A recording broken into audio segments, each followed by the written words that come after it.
Shalom, selamat pagi Bapak Ibu Saudara yang dikasihi Tuhan.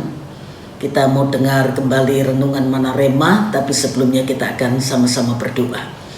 Bapak bersyukur buat kesempatan kami boleh kembali mendengar renungan Mana Rema yang terus mengingatkan kami untuk berada dalam jalan dan kehendak Tuhan. Urapi hamba-Mu, urapi semua yang mendengar, biar kebenaran ini terus memberkati kami dan menuntun kami langkah demi langkah sesuai dengan kehendak daripada Tuhan. Dalam nama Tuhan Yesus kami sudah berdoa. Haleluya. Amin.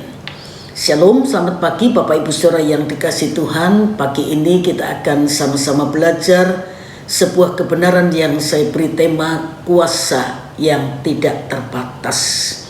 Efesus pasal 3 ayatnya yang ke-20.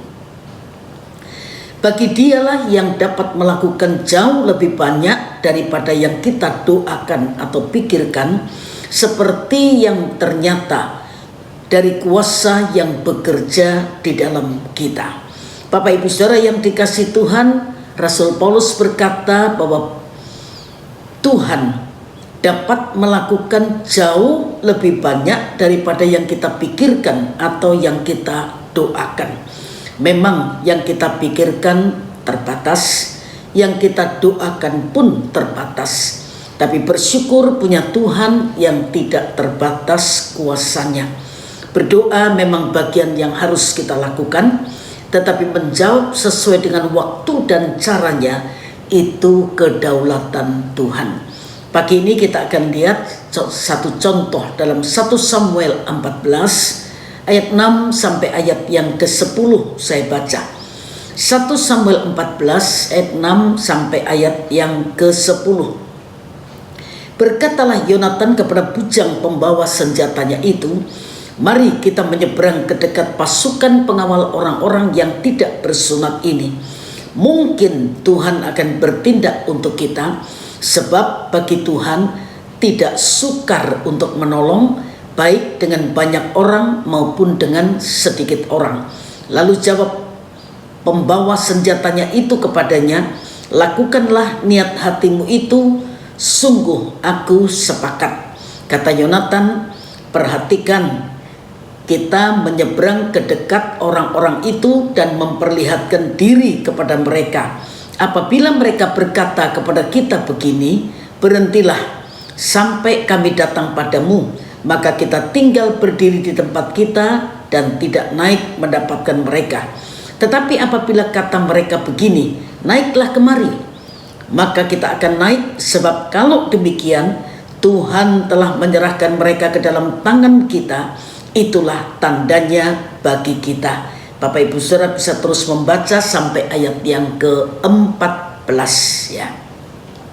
Pada satu hari Yonatan bin Saul berkata kepada bujang pembawa senjatanya, mari kita menyeberang ke dekat pasukan pengawal orang Filistin yang di sebelah sana. Tetapi hal itu tidak diberitahukan kepada ayahnya. Adapun Saul duduk di ujung Gibea di bawah pohon delima yang di Migron, dan rakyat yang ada bersama-sama dengan dia itu kira-kira 600 orang banyaknya. Nah, dari pembacaan ayat yang kita baca tadi, kita melihat meskipun ada 600 orang tentara, tapi Yonatan hanya membawa satu orang saja, yaitu bujang pembawa senjatanya. Dan dua orang ini bisa mengalahkan 20 orang dengan meminta tanda kepada Tuhan supaya mereka bisa mengalahkan musuh mereka. Pembawa senjatanya berkata, lakukanlah niat hatimu, aku sepakat. Injil Matius 18 ayat yang ke-19 berkata, dan lagi aku berkata kepadamu, jika dua orang daripadamu di dunia ini sepakat meminta apapun juga, permintaan mereka itu akan dikabulkan oleh Bapakku yang di sorga. Jadi kalau kita sepakat meminta sesuatu, Bapa berjanji mengabulkan permintaan kita, yang pasti permintaan kita sesuai dengan kehendak Tuhan. Nah, musuh apa yang sedang kita hadapi sekarang? Yang pasti bukan orang ya, karena perintah Tuhan untuk kita adalah saling mengasihi.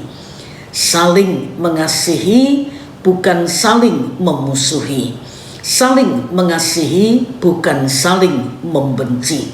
Kepada jemaat Galatia, Rasul Paulus mengingatkan dalam Galatia 5 ayat 14-15, sebab seluruh hukum Taurat tercakup dalam satu firman ini, yaitu kasihilah sesamamu manusia seperti dirimu sendiri. Perhatikan ayat yang ke-15, tetapi jikalau kamu saling menggigit dan saling menelan, awaslah supaya jangan kamu saling membinasakan.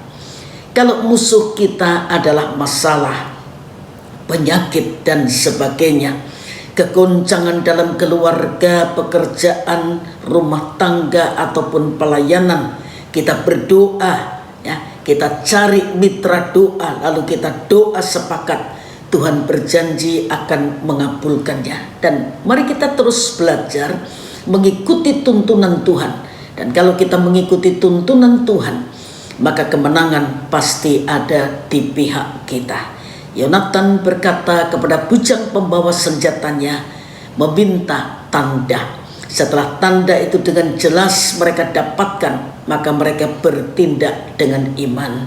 Mari kita latih diri kita terus mengawali segala sesuatu dengan doa, meminta jawaban Tuhan. Dan kalau Tuhan sudah menyatakan jawabannya, kita bertindak dengan iman sehingga kemenangan dan keberhasilan menjadi bahagian kita. Tuhan memberkati Bapak Ibu Saudara sekalian, dan mari kita sama-sama berdoa. Bapa, mengucap syukur buat kebenaran firman-Mu yang terus mengingatkan kami agar kami tidak mengandalkan kekuatan kami, cara kami sendiri, tetapi kami terus mengandalkan Tuhan dengan cara melibatkan Tuhan, berdoa kepada Tuhan, dan menunggu jawaban atau tuntunan Tuhan. Baru kami bertindak dengan iman.